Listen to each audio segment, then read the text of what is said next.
ආයුබෝවන් තෙරුවන් සරණයි. ගෙදර ඉඳන් ඉගෙන ගන්න සාමාන්‍ය පෙළ 11 ශ්‍රේණිය බුද්ධ ධර්මයේ පාඩම් මාලාවට පිරිවෙන දහම් පාසල YouTube නාලිකාවේ අපි ඔබව සාදරයෙන් පිළිගන්නවා. පස්වෙනි පාඩමේ ආදර්ශවත් චරිත කියන පස්වෙනි පාඩමේ දෙවනි කොටස විදිහට අපි සාකච්ඡා කරන්නට අදහස් කරන්නේ ශ්‍රීමත් අනගාരിക ධර්මපාලතුමා පිළිබඳව. අපි කතා කරමු අනගාരിക ධර්මපාලතුමා පිළිබඳව සාකච්ඡා කරන්නට තියෙන තොරතුරු. දීර්ඝ කාලයක් ශ්‍රී ලංකාදීපයේ පෘතුගීසි, ලන්දේසි සහ ඉංග්‍රීසි ජාතීන්ට යටත් වී තිබීම නිසා ශ්‍රී ලංකාව යටත් වෙලා තිබුණා කාලයක්. පෘතුගීසි ඉස්සෙල්ලාම යටත් වුණේ පෘතුගීසීන්ට. ඊට පස්සේ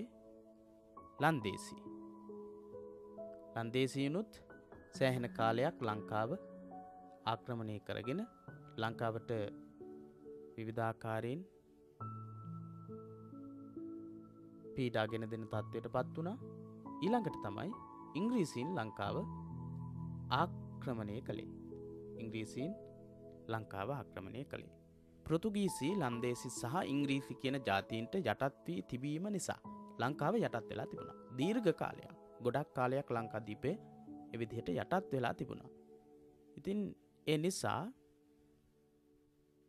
19 වන සියවසේ මැද භාගයේ වන විට බොහෝ දෙනා තුල ජාතිය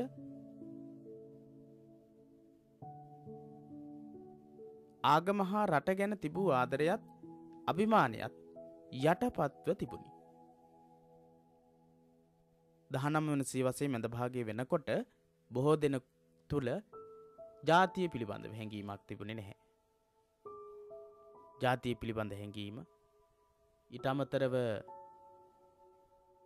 ආගම පිළිබඳ හැඟීම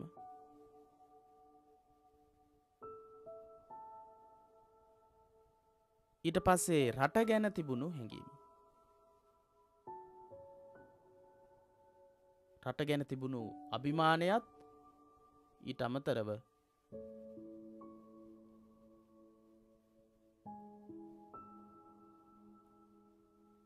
හැඟීම, රට ගැන තිබුණු ආදරය මේ එකක්වත් නැති වෙලා ගිහිල්ලා තිබුණා.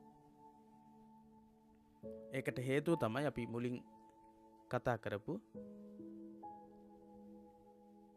පෘතුගීසි, ලන්දේසි, ඉංග්‍රීසි කියන මේ ජාතීන් සෑහෙන කාලයක් ලංකාව යටත් කරගෙන හිටියා. ඊට පස්සේ ලංකාවේ සංස්කෘතියක් ගොඩ නැගුණා. පෘතුගීසි, ලන්දේසි, ඉංග්‍රීසි කියන මේ ජාතීන් සියලු දෙනාගේ කලවම් වීමත් එක්ක, එකතු වීමක් එක්ක විකෘති මානසිකත්වයකින් යුක්ත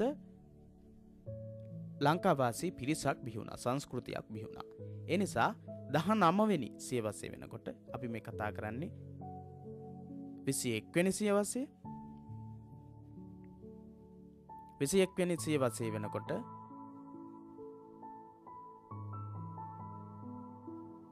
පෘතුගීසි, ලන්දේසි, ඉංග්‍රීසි කියන මේ ජාතීන්ගෙන් ආభాසය අරගෙන නිර්මාණය වෙච්ච රට ඉතාමත් ඛේදනීය තත්වයකට පත් වෙලා තියෙනවා. බොහෝ දෙනා තුල ජාති, ආගම, රට ගැන තිබිච්ච ආදරේ 19 වෙනි සියවසේ වෙනකොටත් මැද භාගයේ වෙනකොටත් නැති වෙලා ගිහිල්ලා තමයි තිබුණේ. ඉතින් එහෙම රට ගැන, ජාතිය ගැන, ආගම ගැන ආදරයක්, අභිමානයක් නොතිබුණු කාල සීමාවක් වුණා 19 වෙනි සියවසේ වෙනකොට. අපෙන් විභාගයේදී අහන්න පුළුවන් ප්‍රශ්නයක්, 19 වෙනි සියවසේ වෙන විට ශ්‍රී ලංකාව තුළ ජාති, ආගම, රට ගැන ආදරය, අභිමානය නැතිවීම සඳහා බලපාන්නට යෙදුණු ආගමික කණ්ඩායම් වල සහ ජාතීන් වල බලපෑම සිදුවුණු අතර ඒ ජාතීන් තුනක් නම් කරන්න කියලා. පෘතුගීසි, ලන්දේසි, ඉංග්‍රීසි කියන ජාතීන්ගේ ආක්‍රමණයත් එක්ක තමයි මේ தත්ත්වය උදා වුණේ. ඊළඟට අපි බලමු බෞද්ධාගම ඇදහීම මෙන්ම දේශීය නම්ගම් භාවිත කිරීම පවා විදේශීය පාලනය තුළ සමච්චලයට ලක් වී තිබිණි. බෞද්ධාගම ඇදහීම මෙන්ම බෞද්ධාගම අදහන එක, බුදුදහමට අනුව කටයුතු කරන එකත්, දේශීය නම්ගම් භාවිත කිරීම, ලංකාවේ තිබුණු විවිධ දේශීය නම් ලංකාවට ආවේනික වෙච්ච නම් තිබුණා. ඒ නම් පාවිච්චි කරන එක පවා විදේශීය පාලනය තුල සමච්චලයට ලක් වෙලා තිබුණා. විදේශීය පාලන කාලයේ තුල බෞද්ධ ආගම ඇදහිීම ඊට පස්සේ දේශීය නම්ගම් භාවිත කිරීම විදේශීය සමච්චලයට ලක් වෙලා තිබුණා. විදේශීය පාලන සමයේ ඒක සාමාන්‍ය ඒ විදිහට බෞද්ධ නම් සිංහල නම් පාවිච්චි කරන එක ධර්මදාස එහෙම නැත්නම් ධර්මසේන ධර්මදාස සත්‍යපාල මේ විදිහේ බෞද්ධ නම් තිබුණා. ඒ බෞද්ධ නම් පාවිච්චි කරන එක සමච්චලයට ලක් වුණා විදේශීය පාලන සමයේ. ප්‍රධාන වශයෙන්ම විදේශීය පාලන කාලයේදී සිද්ධ වෙච්ච දෙයක් තමයි බෞද්ධ ආගම ඇදහිීමට සහ දේශීය නම්ගම් භාවිත කිරීමට විරුද්ධව විවිධ දේවල් නිර්මාණය වෙලා තිබීම. ඊළඟට එදා ඇතැම් බෞද්ධයෝ තමන් බෞද්ධයයි කීමට පවා ලැජ්ජා වූහ. කොච්චරද කියනවනම් ඒ කාලේ බෞද්ධයෝ තමන් බෞද්ධයෙක් කියලා කියන්න පවා ලැජ්ජා වෙන තත්වයට පත් වුණා. ඒ තරම් පහත් තත්වයකට මේ බෞද්ධ දර්ශනය බුද්ධ ආගම පත් කරලා තිබුණා පෘතුගීසි ලන්දේසි ඉංග්‍රීසි පාලන කාලවල. ඉතින් ක්‍රිස්තියානි ආගම වැළඳගත් අයට රජයේ උසස් තනතුරු හිමි විය. ගරු නම්බු නාම හිමි විය. ක්‍රිස්තියානි ආගම වැළඳගත් අයට තමයි රජයේ උසස් තනතුරු ලැබුණේ. ගරු නම්බු නාම ලැබුණා.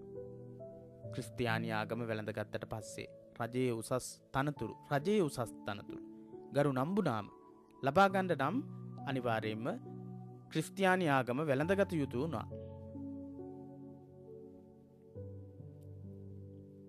ඉතින් මේ ක්‍රිස්තියානි ආගම වැළඳගත යුතු වෙච්ච කාල සීමාවකදී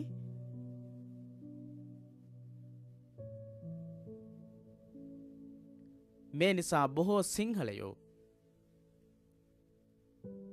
තමන්ගේ ආගම බෞද්ධ ආගම බුදුදහම මෙන්ම සිංහල නම්ගම් තමන්ගේ ආගමත් බෞද්ධ දර්ශනය බුදුදහමත් සිංහල නම්ගම් සිරිත් විරිත් ආදිය පවා බැහැර කර කටයුතු කිරීමට පටන් ගත්ත. තමන්ගේ ආගම බෞද්ධ ආගම බුද්ධ ආගම සිංහල නම්ගම් සිරිත් විරිත් ආදිය පවා සිංහලයෝ අතහැරලා දාන තත්ත්වයට පත් වුණා. තමන්ගේ ආගම අතහැරියා. ඊට පස්සේ සිංහල නම්ගම් අතහැරියා. ඊට පස්සේ සිංහල සිරිත් විරිත් බෞද්ධ සිරිත් විරිත් සියල්ලක්ම අතහැර දාන තත්ත්වයට පත් වුණා. ඊට පස්සේ ඒ විදිහට තමන්ගේ ආගම සිරිත් විරිත් ඒ සියල්ලක්ම අතහැරපු සිංහලයෝ බෞද්ධ ආගම අදහන අය එය රහස්‍ය කිරීමට පුරුදුව සිටියහ. බෞද්ධ ආගම බුදුදහම අදහන එක රහස්‍ය තමයි හොරෙන් තමයි කරන්නට උත්සාහවත් වුණේ. බුදුදහම ඒ කාලේ පෘතුගීසි ලන්දේසි ඉංග්‍රීසි ආක්‍රමණ කාලවලදී බෞද්ධ දර්ශනය බුදුදහම රහසිගතව අදහන්නට කටයුතු කළා. ඇතැම් විට භික්ෂූන් වහන්සේලාට දානය දුන්නොත් දඩ ගැසීම වැනි නීති ක්‍රියාත්මක කිරීම නිසා දායකයෝ රහසින් දානය දීම සිදු කළහ. භික්ෂූන් වහන්සේලාට දානය දුන්නොත් දඩ ගහනවා. ඒ නිසා ඒ වගේ තත්ත්වයක් නිසා නීති ක්‍රියාත්මක වෙච්ච නිසා දායකයෝ රහසිගතව දානය දුන්නා. ඒ වගේ තත්ත්වයකට පත් වෙලා තිබුණා. දානය දුන්නොත් දඩ ගහන තත්ත්වයට අපේ මේ ලංකාව පත් වෙලා තිබුණා. ඒ විදේශී ආක්‍රමණ ඇතිවෙච්ච කාල සීමාවක් තුළ අපි මේ කතා කරමින් සිටින්නේ විදේශී ආක්‍රමණය තුළින් ශ්‍රී ලංකාවේ සංස්කෘතියට ශ්‍රී ලංකාවට කොයි වගේ තත්ත්වයක්ද උදා වෙලා තියෙන්නේ කියන එක පිළිබඳව පොඩි දැනීමක් පොඩි අවබෝධයක් වැටහීමක් ඇති කරගන්නට තමයි මුලින්ම කතා කරන්නේ. අපි මේ කතා කරන්නට සූදානම් වෙන ප්‍රධාන කතානායකයා තමයි ශ්‍රීමත් අනගාරික ධර්මපාලතුමා. ඊට කලින් මෙතුමා මෙච්චර වැදගත් වුණාද කියන එක තේරුම් ගන්නට නම් මේ මුලින් කතා කරන විස්තර ටික තොරතුරු ටික අපි දැනගන්නටම ඕන. එහෙම නැත්නම් මේ අනගාരിക ධර්මපාලතුමා ගැන ඒ වගේම අනිකුත් සිංහල වීරවරයන් ගැන ඔබට නොදැනෙන්නට පුළුවන්. ඉතින් ඒ නිසා තමයි අපි මේ විදිහට සාකච්ඡා කරන්නේ. මෙවන් අභාග්‍ය සම්පන්න යුගයක දේශය ජාතිය හා බුද්ධ ශාසනයද දේශය ආගම බුද්ධ ශාසනය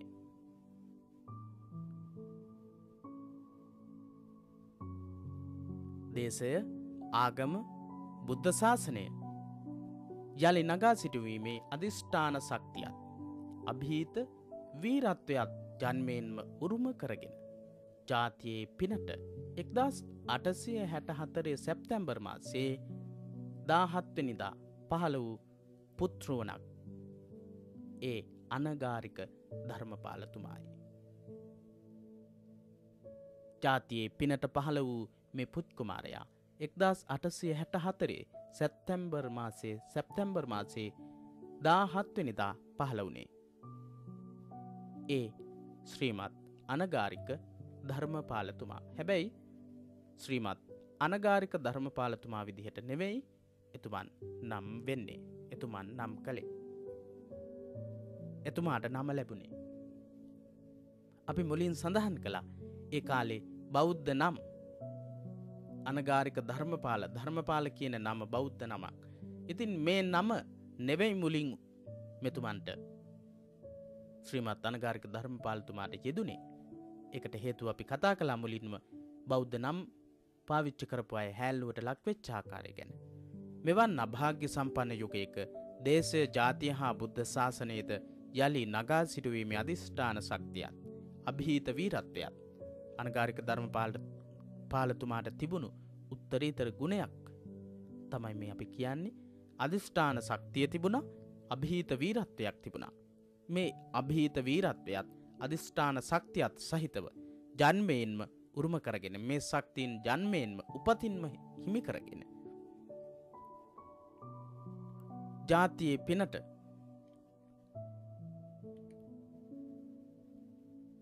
ජාතියේ පිනට 1864 සැප්තැම්බර් මාසයේ 17 වෙනිදා පහළ වුණා පුත්‍රවණක් ඒ ශ්‍රීමත් අනගාരിക ධර්මපාලතුමා. ජාතියේ පිනට පහළ වූ ශ්‍රීමත් අනගාരിക ධර්මපාලතුමාගේ පහළවීම ඉපදීම සිද්ධ වෙන්නේ 1864 සැප්තැම්බර් මාසයේ 17 වෙනිදා. 1864 සැප්තැම්බර් මාසයේ 17 වෙනිදා. 1864 සැප්තැම්බර් මාසයේ 17 වෙනිදා ඉපදිච්ච ශ්‍රීමත් අනගාരിക ධර්මපාලතුමාගේ ශ්‍රේෂ්ඨ ගුණයන් සහ එතුමා පහළවීම වැදගත් වුණා දේශයට, ජාතියට හා බුද්ධ ශාසනයට.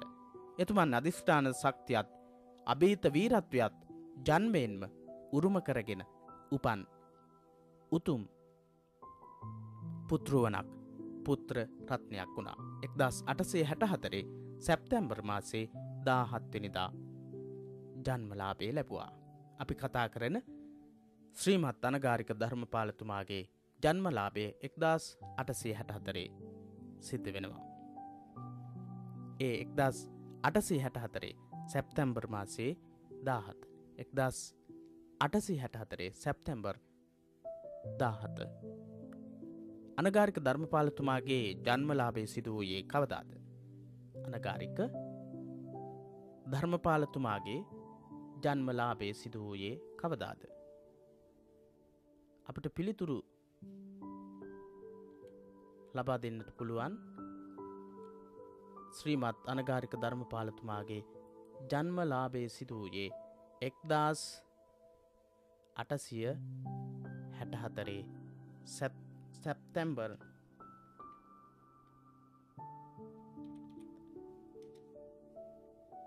1864 සැප්තැම්බර් මාසයේ 17 වෙනිදා කියලා. 1864 64 සැප්තැම්බර් මාසේ 17 වෙනිදා අනගාരിക ධර්මපාලතුමාගේ ජන්මලාභය සිද්ධ වෙච්ච දවස.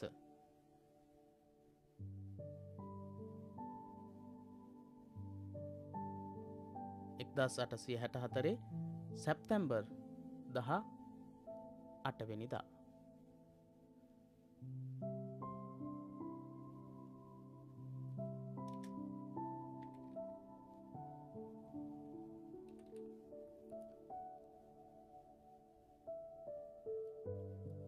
එක්දාස් 864 සැප්තැම්බර් මාසේ 17 වෙනිදා කියන මේ දවස බෞද්ධ දරුවෝ වෙන අපිට අනිවාර්යයෙන්ම හොඳින් මතක තිබිය යුතු දවසක්. ඒකට හේතුව බෞද්ධයන් විදිහට අද අපි තුනුරුවන් වන්දනා කරලා තුනුරුවන්ගේ ආශිර්වාදයත් එක්ක ආධ්‍යාත්මික සුවය ඒ වගේම අපේ ජීවිතය සකස් කරගන්නේ මේ තුනුරුවන් නිසා. මේ තුනුරුවන් ආරක්ෂා කරන්නට සම්බුද්ධ ගයාව බුද්ධත්වයට පත් වූ බුද්ධ ගයාව බේරා ගන්නට කටයුතු කරපු ඉතාමත් වටින චරිතයක් තමයි මෙන්න මේ දවසේ ඉපදුනේ. ඒ ශ්‍රීමත් අනගාരിക ධර්මපාලතුමා 1864 සැප්තැම්බර් මාසේ 17 වෙනිදා. අපි ඊට පස්සේ බලමු. අගනුවර ප්‍රසිද්ධ වෙළඳ ව්‍යාපාරික දොන් කරෝලිස් හේවාවිතාරණ මහතා එතුමාගේ පියාවිය. අගනුවර ප්‍රසිද්ධ වෙළඳ ව්‍යාපාරික දොන් කරෝලිස් හේවාවිතාරණ මහතා එතුමාගේ පියාවිය. අගනුවර වෙච්ච ප්‍රසිද්ධ වෙළඳ ව්‍යාපාරිකයෙක්. දොන් කරෝලිස් හේවාවිතාරණ. දොන් කරෝලිස් හේවාවිතාරණ පියා. අනගාരിക ධර්මපාලතුමාගේ පියා දොන් කරෝලිස් හේවාවිතාරණ. දොන් කරෝලිස් හේවාවිතාරණ. මල්ලිකා ධර්ම ගුණවර්ධන මැතිණිය එතුමාගේ මව වූ අය. මොවුන්ට උපන් කුළුඳුල් දරුවාට තැබූ නම වූයේ දොන් ඩේවිඩ් හේවාවිතාරණ. නැවතත් අපි බලමු. පියාගේ නම දොන් කරෝලිස් හේවාවිතාරණ. වෙළඳ ව්‍යාපාරික කෙනෙක්.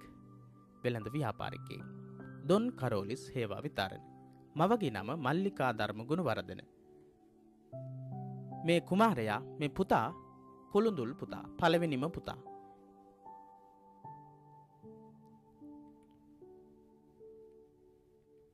දොන් කරෝලිස් හේවාවිතාරණ පියාට සහ මල්ලිකා ධර්ම ගුණවර්ධන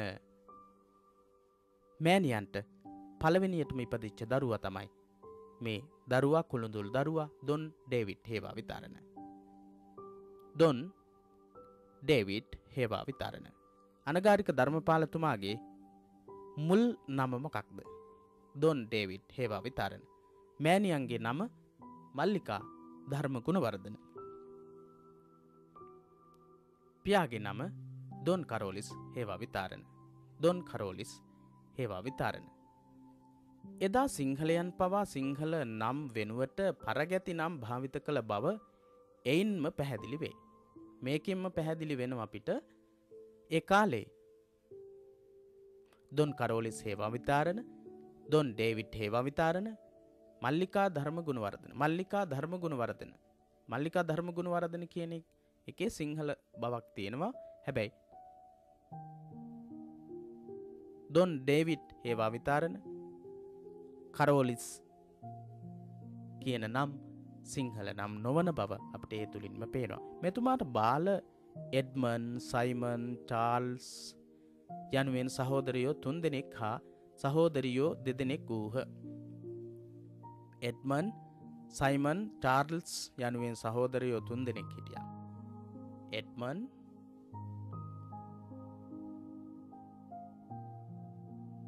සයිමන්, එඩ්මන් තව කෙනෙක් තමයි සයිමන්, චාර්ල්ස්. එහෙනම් අනගාരിക ධර්මපාලතුමාට හිටපු සහෝදරයෝ එඩ්මන්, සයිමන්, චාර්ල්ස් කියන 3 දෙනා. බාල සහෝදරයෝ 3 දෙනෙක්. සහෝදරියෝ 2 දෙනෙක් හිටියා. එඩ්මන්, සයිමන්, චාර්ල්ස් කියන්නේ සහෝදරයෝ 3 දෙනා. ඊට අමතරව සහෝදරියෝ 2 දෙනෙක් හිටියා. දොන් ඩේවිඩ් හේවාවිතාරණ. දොන් ඩේවිඩ් හේවා විතරණ.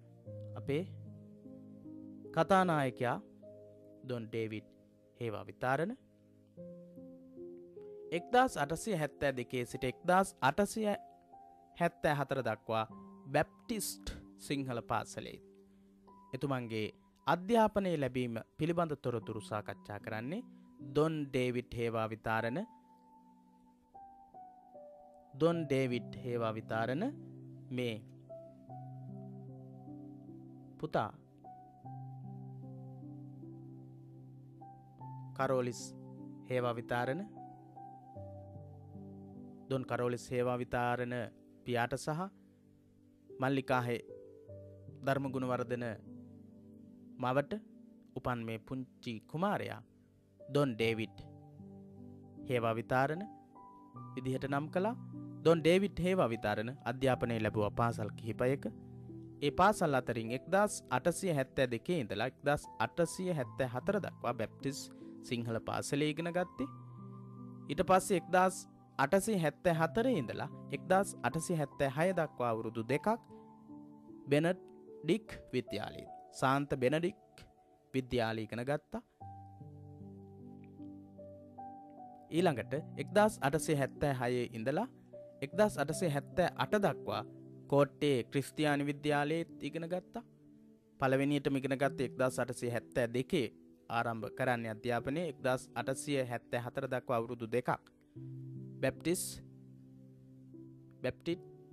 බැප්ටිස්ට් සිංහල පාසලේ 1874 ඉඳලා 1876 දක්වා සාන්ත බෙනඩික් විද්‍යාලයේ 1876 ඉඳලා 1878 දක්වා කාලේ කෝට්ටේ ක්‍රිස්තියානි විද්‍යාලය ඉගෙන ගත්තා. ඊට පස්සේ 1878 ඉඳලා 1883 දක්වා සාන්ත තෝමස් විද්‍යාලයේ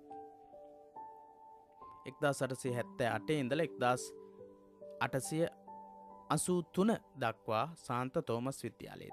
එතකොට සාන්ත තෝමස් විද්‍යාලයේ තමයි වැඩිපුරම කාලයක් අධ්‍යාපනය ලැබලා තියෙන්නේ. 1878 ඉඳලා 1883 දක්වා සාන්ත තෝමස් විද්‍යාලය. සිංහල පාසලක් වෙච්ච බැප්ටිස්ට් සිංහල පාසලේ ඉගෙන ගත්තා අවුරුදු දෙකක්. 1872 ඉඳලා 1874 දක්වා කාලේ. 1874 ඉඳලා 1876 දක්වා සාන්ත බෙනඩික් විද්‍යාලය ඉගෙන ගත්තා අවුරුදු දෙකක්. ඊට පස්සේ 1874 ඉඳලා 1878 දක්වා ඒත් අවුරුදු දෙකක් ඉගෙන ගත්තා කෝට්ටේ ක්‍රිස්තියානි විද්‍යාලයේ. 1878 ඉඳලා 1883 දක්වා ඩේවිඩ් හේවා විතරණ ඉගෙන ගත්තා සාන්ත තෝමස් විද්‍යාලයේ. සාන්ත තෝමස් විද්‍යාලයේ ඉගෙන ගත්ත කාලේ 1878 ඉඳලා 1883 දක්වා. ඊට පස්සේ ඉගෙන ගත්තේ 1876 ඉඳලා 1878 දක්වා කෝට්ටේ ක්‍රිස්තියානි විද්‍යාලයේ. 1874 ඉඳලා 1876 දක්වා සාන්ත බෙනඩික් විද්‍යාලයේ. 1872 ඉඳලා 1874 දක්වා බැප්ටිස්ට් සිංහල පාසලේ ඉගෙන ගත්තා ඩොන් ඩේවිඩ් හේවා විතරණ. එම විද්‍යාස්ථානවල උගන්වන ලද්දේ ක්‍රිස්තියානි ධර්මයයි. මේ විද්‍යා ස්ථානවල ඉගැන්වුවේ ක්‍රිස්තියානි ධර්මයේ. ක්‍රිස්තියානි ධර්මයේ තමයි ඉගැන්වුවේ. මෙහි අධ්‍යාපනය ලබන කාලයේදී එම ධර්මයේ එතුමාටද ඉගෙනීමට සිදුවිය. එසේම ගීතිකා ගැයීමටද සිදුවිය. මෙතුමාට ක්‍රිස්තියානි ධර්මය උගන්වපේ පාසල්වල ඉගෙන ගන්නට සිද්ධ වුණා. ඒ විතරක් නෙවෙයි. මේක අධ්‍යාපනය ලබනකොට ඒ අධ්‍යාපනය ලබන කාලයේදී ක්‍රිස්තියානි ධර්මයේ ඉගෙන ගන්නට සිදු වුණා. ඒ වගේම ගීතිකා ගායනා කිරීම ක්‍රිස්තියානි ධර්මයේ නිතර සිද්ධ වෙන කාරණයක්. ඒ දේවස්ථානවල ඒ දේවස්ථානවල සිද්ධ වෙනවා. ඉතින් ඒවා සඳහා අවශ්‍ය කරන ගීතිකා ගායනා කිරීමත් මෙතුමන්ට සිද්ධ කරන්නට සිදු වෙලා තියෙනවා. මේ අතරතුර මාපියන්ගේ ගුණවත්කම නිසාම විහාරස්ථානයට ගොස් පොහෝ දිනවල අෂ්ටාංග සීලය සමාදන් වීමටද හෙතෙම අමතක නොකළේ. ඩොන් ඩේවිඩ් හේවා විතරණ මේ පුතණුවන් මොන පාසලේ ඉගෙන ගත්තත් අනිවාර්යයෙන් කරෝලිස් හේවා විතරණ පියත් එවගේම මල්ලිකා ගුණවර්ධන මෑණියන් එක්ක විහාරස්ථානයට ගිහිල්ලා පොහොය දවස්වලට අෂ්ටාංග සීලය අටසිල් සමාදන් වීමට අමතක කළේ නැහැ. අනිවාර්යෙන්ම අටසිල් සමාදන් වෙනවා. විහාරස්ථාන ඇසුර ඔහුගේ ජීවිතය වෙනස් කරන්නටද මුල පිරුවේය. විහාරස්ථාන වල ආශ්‍රය කරපු නිසා මේ ඩොන් ඩේවිඩ් හේවා විතරණ දරුවගේ මේ තරුණයාගේ ජීවිතය වෙනස් කරන්නත් හේතුවක් වුණා. මෙරට උපන් පරගැති සිංහලයන් ලංකාවේ ඉපිද විදේශීය භාෂා හා ක්‍රිස්තියානි ධර්මය ඉගෙනගෙන අපේ භික්ෂූන් වහන්සේලාටත් බෞද්ධාගමටත් චෝදනා කරමින් බුදුදහමේ අඩුපාඩු ඇති බව කියමින් විවේචනය කිරීම මේ කාලයේදී ප්‍රසිද්ධියේම සිදු කෙරිණි. එසේම ඒ පිළිබඳව ප්‍රසිද්ධියේ වාද විවාදද කෙරිණි. මේ රටේ උපන් පරගැති සිංහලයෝ මේ රටේ ඉපදිච්ච පරගැති සිංහලයන් කියලා කියන්නේ මේ රටේ ඉපදිලා අන්‍යාගමිකයන්ට කත් අදිමින් එහෙම නැත්නම් අන්‍යාගමිකයන්ට බෞද්ධයන්ගේ දේවල් ලබා දෙමින් ලංකාවේ ඉපිද විදේශීය භාෂා හා ක්‍රිස්තියානි ධර්මයේ ඉගෙනගෙන ලංකාවේ ඉපදිලා මේ රට උපන් පරගැති සිංහලයන් ලංකාවේ ඉපදිලා විදේශීය භාෂා හා ක්‍රිස්තියානි ධර්මයේ ඉගෙනගෙන අපේ භික්ෂුන් වහන්සේලාට බුද්ධාගමට චෝදනා කරමින් බුදුදහමේ අඩුපාඩු ඇති බව කියමින් විවේචනය කිරීම මේ කාලයේ ප්‍රසිද්ධියේම සිද්ධ වුණා. එසේම ඒ පිළිබඳව ප්‍රසිද්ධියේ වාද විවාද පැවැත්තුවා. භික්ෂුන් වහන්සේලාට බෞද්ධාගමට චෝදනා කිරීම බුදුදහමේ අඩුපාඩු ඇති බව කියමින් විවේචනය කිරීම දැඩිසේ සිද්ධ වුණා. ඒක ඒ කාලේදී සිද්ධ වෙච්ච කාරණයක්. මේ ඩොන් ඩේවිඩ් හේවා විතරණ දරුවා හිටපු කාලේ භික්ෂුන් වහන්සේලාට බෞද්ධාගමට චෝදනා කරමින් අඩුපාඩු පෙන්වා දීම ආදී කටයුතු ඒ වගේම බුදුදහම පිළිබඳව විවේචනය කරමින් ප්‍රසිද්ධියේ වාද විවාද පැවැත්වීමත් ඒ කාලේ සිද්ධ වුණා.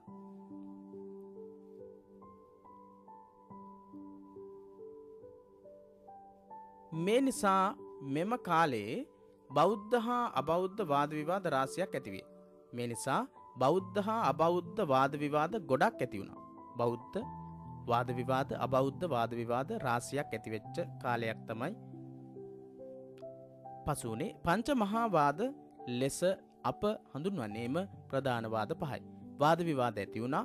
ඒ වාද විවාද අතර ප්‍රසිද්ධම වාද පහක් තියෙනවා. ඒ පහට පංච මහා වාද කියලා හඳුන්වනවා. පංච මහා වාද. පංච මහා වාද වාද පහක් ප්‍රසිද්ධියේ සිද්ධ වුණා. ඊටමත් හැමදෙනාගේම අවධානයට යොමු වෙච්ච මෙම වාද අතර ක්‍රිස්තු වර්ෂ 1873 දී ඇති වූ පානදුරා වාදයේ විශාල ප්‍රසිද්ධියක් ඇසළු වාදයකි. පංච මහා වාද කියලා හඳුන්වනවා. ඒ ඇති වෙච්ච වාද ආගමික මේ වශයෙන් බෞද්ධ සහ ක්‍රිස්තියන් අයත් සමග ඇති වෙච්ච වාද. ඉතින් මේ වාද අතර ප්‍රසිද්ධ වැදගත් වෙන වාදයක් තමයි පානදුරා වාදය. පානදුරා වාදය සිද්ධ වෙන්නේ ක්‍රිස්තු වර්ෂ 1873. අනිවාර්යෙන්ම අවුරුද්දත් එක්ක අපිට මතක තියෙන්නට වෙනවා. පානදුරා වාදය සිද්ධ වුණා. පංචමහා වාද වලින් එකක් ප්‍රසිද්ධම වාදය. ඒක සිද්ධ වෙන්නේ 1873. ක්‍රිස්තු වර්ෂ 1873 සිද්ධ වෙච්ච වාදය පානදුරා වාදය.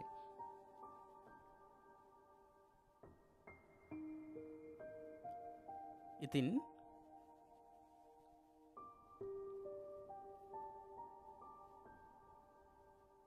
ඊට පස්සේ අපි බලමු වාද කිරීමෙහි මහා දක්ෂයෙකු වාදිබ සිංහ මිගට්ටුවත්තේ ගුණානන්ද හිමිපාණන් වහන්සේ ක්‍රිස්තු භක්තිකයන් හා දින 3ක් තිස්සේ වාද කොට ඔවුන්ගේ සියලු තර්ක බිඳහිලා ඔවුන් පරාජයට පත් කළහ. ඔබ අහලා තියෙනවා ඇති වාදිබ සිංහ මිගට්ටුවත්තේ ගුණානන්ද හාමුදුරුවෝ ගැන. උන්වහන්සේ වාද කිරීමට වාදිබ සිංහ වාද කිරීමට සිංහෙක් වගේ. ඒ නිසා තමයි උන්වහන්සේට වාදිබ සිංහ කියන ඒ විරුදාවලිය ලැබිලා තිබුණේ.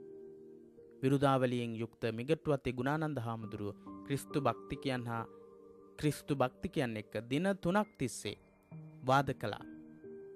පානදුරා වාදයේදී ඔවුන්ගේ සියලු තර්ක බිඳහිලා ඔවුන් පරාජයට පත් කළා. මිගට්ටුවත්තේ ගුණානන්ද හාමුදුරුව. එම වාද සිදුවන්නේ වචනයෙන් පමණි. කායික ගැටුම් කෝලාහලවලට නොයෑම අගය කළ යුතු කරුණකි. විශේෂ දෙයක් තමයි මේ වාද විවාද ඇති වුණාට කිසිම දවසක වචනයෙන් ඇරෙන්න කායික ගැටුම් කෝලාහල වලට ගියේ නැහැ. කායික ගැටුම් කෝලාහල වලට නොයා වාද කිරීම ආගමික මේ වශයෙන් වාද විවාද ඇති කර ගැනීම තමයි සිදු වෙන්නේ. පානදුරා වාදයේ බෞද්ධයින් ජයගත් පුවත හා එම වාද පිළිබඳ විස්තර ලංකාවේ පමණක් නොව ලෝකයේම ප්‍රසිද්ධ විය. පානදුරා වාදයේ බෞද්ධයින් ජයග්‍රහණය කරපු බව, ජයග්‍රහණය කරපු පුවත විස්තරය පානදුරා වාදයේ ජයග්‍රහණය කරපු බව ලෝකයේම ප්‍රසිද්ධ කාරණයක් බවට පත් වුණා. ඒ කාලේ එහි ප්‍රතිඵලයක් ලෙස ඇමරිකානු ජාතික කර්නල් හෙන්රි ස්ටීල් ඕල්කට්තුමා බ්ලැවස්කි මැතිනිය නම් වූ රුසියානු කාන්තාවකද සමග ලංකාවට පැමිණියේය. කර්නල් හෙන්රි ස්ටීල් ඕල්කට්තුමාත් බ්ලැවස්කි මැතිනිය නම් වූ රුසියානු කාන්තාවක් ලංකාවට ආවේ ලංකාවට එන්න හේතුුනේ මේ කියන පානදුරාවාදය නිසා. පානදුරාවාදයේ සිද්ධවීම පිළිබඳව ඉංග්‍රීසි පත්‍රවල විදේශීය රටවල පුවත්පත්වල තොරතුරු සඳහන් වුණා. ඒ නිසා කර්නල් හෙන්රි ස්ටීල් ඕල්කට්තුමා ලංකාවට පැමිණියා. බ්ලැවස්කි මැතිනිය නම් රුසියානු කාන්තාවත් එක්ක තමයි ලංකාවට පැමිණියේ. එසේ ලංකාවට පැමිණි ඕල්කට්තුමා ගාල්ල වැලිවත්ත විජයානන්ද පිරිවෙනෙහි ගාල්ල වැලිවත්ත විජයානන්ද පිරිවෙනෙහිදී බුදුදහම වැළඳගත් අතර මේ රටේ දේශ හිතයිසී පිරිස් සමග එක් වී පරම විඥානාර්ථ නම් බෞද්ධ සමාගම පිහිට වූයේ. එහෙම ආපු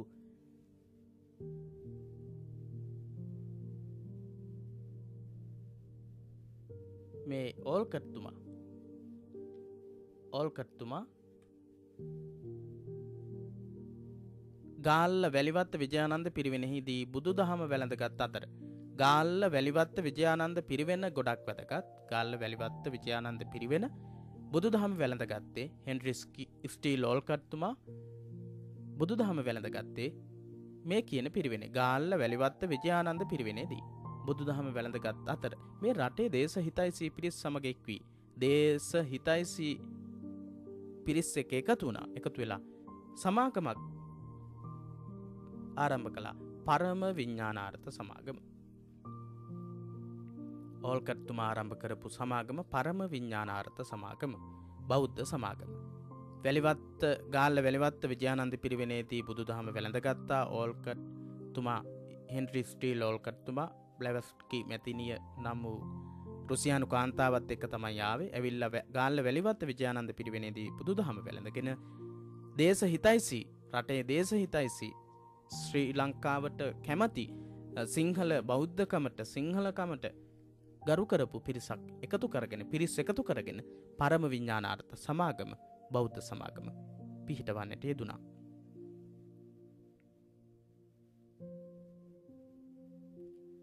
එහි ප්‍රතිඵලයක් ලෙස සරසවි සඳරැස නම් පුවත්පතද ආරම්භ කරන ලදී.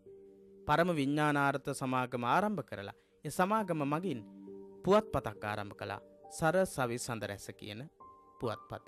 සරසවි සඳරැස පරම විඥානාර්ථ සමාගම ආරම්භ වීමේ ප්‍රතිඵලයක් විදිහට තමයි සරසවි සඳරැස කියන මේ පුවත්පත. ඒ වෙද්දී සිංහල බෞද්ධයන්ට තොරතුරු දැනගන්නට තොරතුරු sannivedanaya කරන්නට ඒ විදිහේ කිසිම මාධ්‍යයක් නැහැ. නොඑක් විදිහේ ආගමික ගැටුම් සම්බන්ධ කරගත්ත වාද විවාද පැවැත්වීම ඒ දේවල් තමයි සිද්ධ වුණේ. ඉතින් බෞද්ධයන්ට නිවැරදි දේ අවබෝධ කරගන්නට කියව ගන්නට අවස්ථාවක් තිබුණේ නැහැ. ඒ නිසා ඕල්කට්තුමාගේ මූලිකත්වයෙන් සිද්ධ වෙච්ච පරම විඥානාර්ථ සමාගමේ ආරම්භයත් එක්ක සරසවි සඳරැස පුවත්පතත් ආරම්භ වුණා. ඕල්කට්තුමාගේ දේශන අසා ප්‍රසාදයේ ඇති කරගත් ඩේවිඩ් තරුණයා එතුමා සමග වැඩ කටයුතු කිරීමට තීරණය කළේ.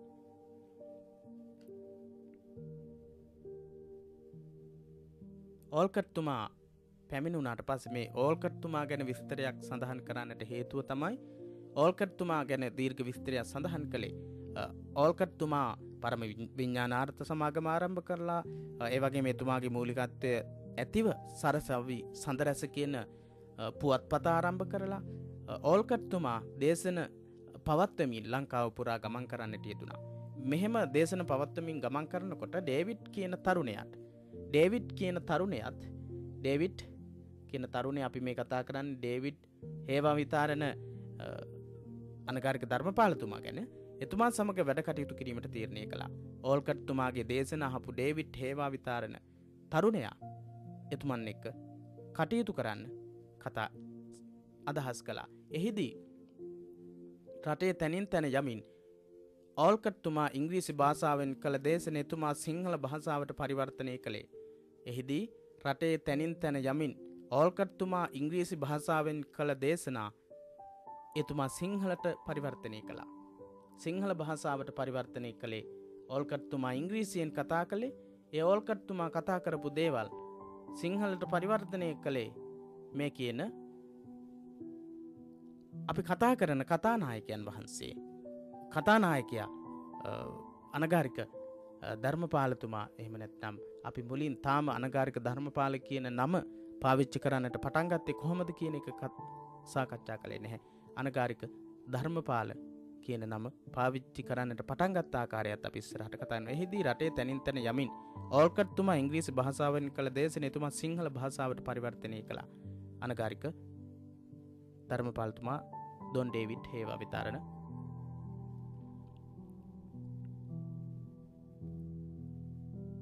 තරුණයා. මේ කටයුතු වලදී ඩේවිඩ් යන විදේශීය නම ඉවත් කොට ධර්මපාල යන බෞද්ධ නම භාවිත කළේ. මේ කටයුතු වලදී ඕල්කට්තුමා සමග කටයුතු කරද්දී දොන් ඩේවිඩ් කියන නම අයින් කරලා ඉවත් කරලා ධර්මපාල කියන නම පාවිච්චි කරන්න පටන් ගත්තා. අපේ බෞද්ධ දරුවන්ට මිෂනාරි අධ්‍යාපනය වෙනුවට බෞද්ධ අධ්‍යාපනයක් ලබා දිය යුතුය යන අරමුණ ඇතිව කටයුතු කළ මේ පිරිස රටේ විවිධ ප්‍රදේශවල රථයකින් ගමන් කරමින් රටේම රෑ නිදාගනිමින් රටේ ජනතාව දැනුවත් කිරීමට කටයුතු කළ කැපකිරීම පුදුම සහගතය. අපේ බෞද්ධ දරුවන්ට මිෂනාරි අධ්‍යාපනය වෙනුවට බෞද්ධ අධ්‍යාපනයක් මිෂනාරි පාසල් තමයි තිබුණේ. මිෂනාරි පාසල් ඉස්කෝල කියන අධ්‍යාපනික ආයතන විශේෂයෙන්ම මේ වගේ සිද්ධ වුණේ තමන්ගේ ආගම ගැන දරුවන්ට උගන්වන එක. ඒක තමයි වැඩිපුරම සිද්ධ වුණේ. මේ වෙනුවට බෞද්ධ අධ්‍යාපනයක් ලබා දෙන්නට ඕන කියන අරමුණේ කටයුතු කරපු මේ පිරිස රටේ විවිධ ප්‍රදේශවල රථයකින් ගමන් කරමින් රථයකින් ගමන් කරන ගමන් රථයේම රෑ නිදාගනිමින් ඒ රථයේම තමයි රැට නිදාගන්නේ. රටේ ජනතාව දැනුවත් කිරීමට කරපු කැපකිරීම කියන්න බැරි තරම් ලොකු කැපකිරීමක්. ඒ කාලේදී විවිධ බාධක ඒ තරම් වාද විවාද කරන්නට පිරිස් සිටියා නම් කොයිතරම් අනාරක්ෂිත බවක් තියෙන්නට ඇද්ද. ඉතින් ඒ වුණත් ඕල්කට්තුමා ඒ වගේම දොන් ඩේවිඩ් හේවා විතාරණ නමින් මුලින් සඳහන් කරපු පස්සේ කාලේ බෞද්ධ මුහුණුවරක් අරගත්ත ධර්මපාල කියන නම යොදාගත්ත තරුණියත් කටයුතු කළා. මෙතුමාගේ රථයේ ගෙරි මස් නොකව්, ගව මස් නොකව්, ගෙරි මස් නොකව් යනුවෙන් සඳහන් කොට තිබිනි. ගෙරි කියන්නේ ගවයට, ගෙරි මස් නොකව්, හරකුන්ගේ මස් කන්නට එපා කියලා මෙතුමාගේ රථයේ ලියලා තිබුණා. ගව මස් කෑමට හා සුරාපානයට ඉතා විරුද්ධව කටයුතු කළ ධර්මපාලතුමාගේ දේශන ඉතා දැඩි සොරයක් ගත්තේය. ගව මස් කෑමට හා සුරාපානයට ඉතා විරුද්ධව කටයුතු කළ ධර්මපාලතුමාගේ දේශන ඉතා දැඩි සොරයක් ගත්තේ. දැඩි සොරයක් ගත්තා. ඉතාමත් ආවේගශීලීව තමයි කතා කළේ සුරාපානය එවගේම ගව මස් කෑම සම්බන්ධව.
සාරාංශයේ විදිහට පාඩමේ සඳහන් වෙනවා ධර්ම විනය මැනවින් දත් සිල්වත් ගුණවත් ප්‍රකට බෞද්ධ ලේඛක යතිවරයන් වහන්සේ නමක් වූ රේරුකානේ චන්දවිමල මහා නාහිමි පිළිබඳ ලංකාවාසීන් අතර පවත්නේ අප්‍රමාණ ගෞරවාදරයකි. මහා නාහිමියන්ගේ ධර්ම ග්‍රන්ථ සදහැවත් පාඨකයාට බුදුදහම පිළිබඳ ඉතා නිරවුල් දැනුමක් ලබා දෙයි.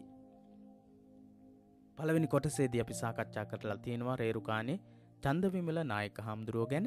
උන්වහන්සේගේ අල්පේච්ඡ සරල දිවි පැවැත්ම තුලින්ද අපට ලබා දෙන ආදර්ශය ඉතා ඉහළයි. උන්වහන්සේගේ අල්පේච්ඡ ජීවිතය, සරල ජීවිතය, සරල පැවැත්ම සහිත ජීවිතය රට ජාති ආගම පුබුදුවලීමට දිවි පරදුවට තබා ක්‍රියා කළ අනගාരിക ධර්මපාලතුමා අපට රටේ පහළ වූ අසහාය වීරවරයෙක්. මෙරට මෙන්ම විදේශයන්හිද ප්‍රකට එතුමාගේ ශ්‍රී නාමය කෘතවේදී ජනතාව ඉමහත් බුහුමන් දක්වන නාමයක් වෙනවා. බුහුමන් දක්වන ගෞරවාන්විත නාමයක් බවට පත්වෙනවා එතුමන්ගේ ශ්‍රී නාමය. ශ්‍රීමත් අනගාരിക ධර්මපාලතුමාගේ නාමය. ශිෂ්‍යාවන් වන අපට මෙම චරිතය තුළින් ලබා දෙන ආදර්ශය ඉමහත් බොහෝ ආදර්ශ ලබා දෙනවා. එසේනම් ඊළඟට අපි බලමු ක්‍රියාකාරකම්. රේරුකානේ චන්දවිමල නාහිමියන් විසින් රචිත ග්‍රන්ථ 5ක නම් ලියන්න. අපි මීට කලින් පාඩමේදී සාකච්ඡා කරලා තියෙනවා රේරුකානේ චන්දවිමල නාහිමියන් විසින් රචිත ග්‍රන්ථ 5ක නම් ලියන්න. නම් ලියන්නට ඕන පොහේ දිනේ ග්‍රන්ථය, නිර්වාණ විනිශ්චය, උපසම්පදා සීලය,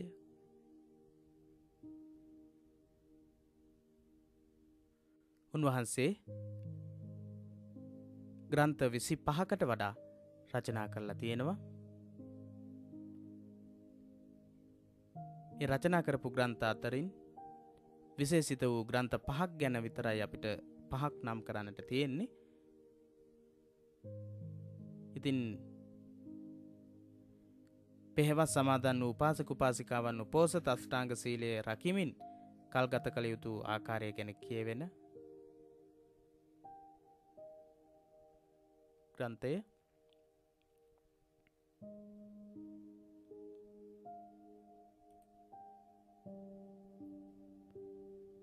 පොහොය දිනය කියන ග්‍රන්ථය.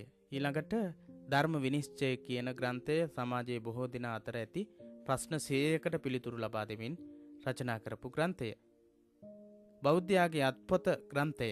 බෞද්ධ ජීවිතයක් හොඳින් ගත කරන ආකාරය විස්තර කරනවා මේ පොතේදී. ඊට පස්සේ දස පාරමිතා පිළිබඳ දීර්ඝ විස්තරයක්, පාරමිතා ප්‍රකරණය, අභිධර්ම මාර්ගය කියන පොත අභිධර්මය ඉගෙන ගැනීමට කැමති අයට ඉතාමත් හොඳින් අභිධර්මය ගැන ඉගෙන ගන්නට පුළුවන් ග්‍රන්ථයක් තමයි අභිධර්ම මාර්ගය කියන පොත. ඉතින් ඔය කියන පොත් වලින් කිහිපයක් තමයි සඳහන් කරන්නට කියන්නේ ක්‍රියාකාරකමේදී පංචමහා වාද නම් කරන්න. ඔබට අපි යෝජනා කරනවා පංචමහා වාද මොනවද කියලා සොයාගෙන එන්නට කියලා. මෙම පාඩමේ සඳහන් චරිත දෙකෙන් තරුණ පරපුරට ගත හැකි ආදර්ශ දෙක බැගින් ලියා දක්වන්න. ජාතිය ආගම වෙනුවෙන් මහත් ගෞරවයෙන් කටයුතු කිරීම, කැපවීමෙන් කටයුතු කිරීම, තමන්ගේ ආගමට දහමට සේවයක් සිද්ධ කිරීම, ඒ වගේම උන්වහන්සේලා සහ අනගාരിക ධර්මපාලතුමා වීරියෙන් උත්සාහයෙන් බාධක මැද්දේ අපි ඒ සාකච්ඡා කළේ බුද්ධ ධර්මයේ විශේෂයට අදාළ 5 වෙනි මාතෘකාව ආදර්ශවත් චරිත කියන මාතෘකාවේ අනගාരിക ධර්මපාලතුමා පිළිබඳව දෙවෙනි කොටස පිරිවෙන දහම් පාසල අපගේ YouTube නාලිකාව තුළින් මේ සාකච්ඡාව අපි සිද්ධ කරන්නට යෙදුනේ ශ්‍රීමත් අනගාരിക ධර්මපාලතුමා පිළිබඳව. එසේනම් 6 වෙනි පරිච්ඡේදයෙන් 6 වෙනි පාඩමත් එක්ක හමු වීමේ බලාපොරොත්තුවෙන් මේ පාඩමින් සමුගන්නවා. ඔබට තෙරුවන් සරණයි.